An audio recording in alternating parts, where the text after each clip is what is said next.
এক গ্রামে থাকত এক গরিব কাঠুরে, নাম তার রামু। রোজ সকালে কুড়াল হাতে বনে যায় কাঠ কাটতে। তার স্ত্রী লক্ষ্মী খুব চিন্তায় থাকে। রোজ রোজ এই গভীর বনে যাওয়া, কোনো আপদ বিপদ যেন না ঘটে, এই নিয়ে সারাক্ষণ তার মনে চিন্তা লেগেই থাকে। আজও যাচ্ছ? না গিয়ে উপায় আছে। ঘরে তো কিছু নেই লক্ষ্মী। যদি আজ একটু ভালো কাঠ পাই, কাল অন্তত চালডাল কিনে আনতে পারব। কিন্তু শুনলাম পশ্চিম বনের ধারে বাঘ দেখা গেছে। একটু সাবধানে যেও রামু। তুমি এত ভাবো না, আমি তো প্রতিদিনই যাই, আল্লাহ সহায়। কিন্তু আমার মন কাঁপে রামু, যদি কিছু হয়ে যায়। তুমি আছো বলেই তো সাহস পাই। ফিরে আসব। তুমি ফিরবে, এটা বিশ্বাস করি। চলি তবে, করো। একদিন দুপুরবেলা রামু বনের গভীরে গিয়ে গাছ কাটছিল। চারদিক নিঝুম, শুধু কুড়ালের ঠকঠক শব্দ। হঠাৎ সে থমকে দাঁড়ায়। চোখের সামনে হাজির হয় এক ভয়ঙ্কর বিশাল বাঘ। চোখ দুটো টকটকে লাল, যেন আগুন জ্বলছে। আমাকে মারবেন না মহারাজ। আমি গরিব মানুষ, রোজগার না করলে ঘরে ভাত জোটে না। আমার স্ত্রী আছে, সে প্রতিদিন আমার ফেরার অপেক্ষায় থাকে। আমাকে ছেড়ে দিন, দয়া করে।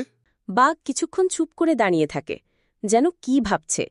তারপর তার মুখে আশ্চর্য এক শান্ত স্বর শোনা যায়। আজ তোকে আমি মারব না, তবে একটা শর্ত আছে। তোকে প্রতিদিন এই জায়গায় আসতে হবে, আর আমার জন্য খাবার নিয়ে আসতে হবে। রামু হতবাক হয়ে তাকিয়ে থাকে বাঘের দিকে। প্রাণে বেঁচে যাওয়ার আনন্দে কোনো চিন্তা না করেই সে মাথা নাড়ে। ঠিক আছে, আমি প্রতিদিন খাবার এনে দেব, শুধু আমাকে আজ ছেড়ে দিন। বাঘ মাথা ঘুরিয়ে চলে যায়, আর রামু হাঁপাতে হাঁপাতে গাছের গায়ে বসে পড়ে।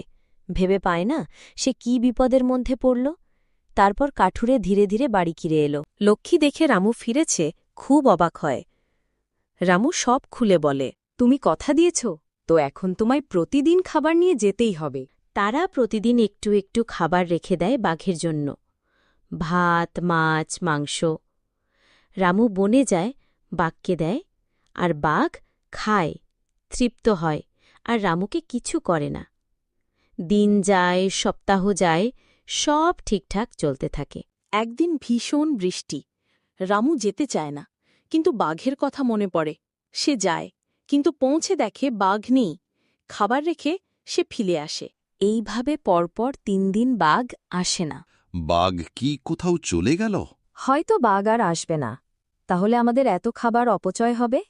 রামু সেদিন আর খাবার নিয়ে যায় না। পরের দিন সকালে বনের ধারে রামু গাছ কাটতে শুরু করে। হঠাৎ পিছন থেকে গর্জন, বাঘ ভিড়ে এসেছে। তুই আমার খাবার আনিসনি কেন? আমি ভেবেছিলাম তুমি আর আসবে না। তুই প্রতিজ্ঞা ভেঙেছিস, এখন তোকে শাস্তি পেতেই হবে। ঠিক তখনই বনের ভেতর ঝড় বৃষ্টি ওঠে, আর হঠাৎ করে এক আলো ঝলমলে বৃদ্ধা এসে হাজির। এই বাঘ ছিল আসলে অভিশপ্ত এক আত্মা, যে মানুষকে বিশ্বাস করতে চায়। রামুর মতো কেউ প্রতিদিন তার কথা রাখলে সে মুক্তি পায়, কিন্তু আজ সে ব্যথা পেয়েছে। আমি ভুল করেছি, কিন্তু আমি শিখে গেছি। বাঘ তখন ধীরে ধীরে চলে যায়। তোমার বিশ্বাসের পরীক্ষায় তুমি অল্পের জন্য ফেল করেছিলে, কিন্তু অনুতাপে তুমি মুক্তি পেলে। রামু ফিরে আসে। কি হয়েছে বলে? এক অভিজ্ঞতা যা আমার সারা জীবনের শিক্ষা হয়ে থাকবে।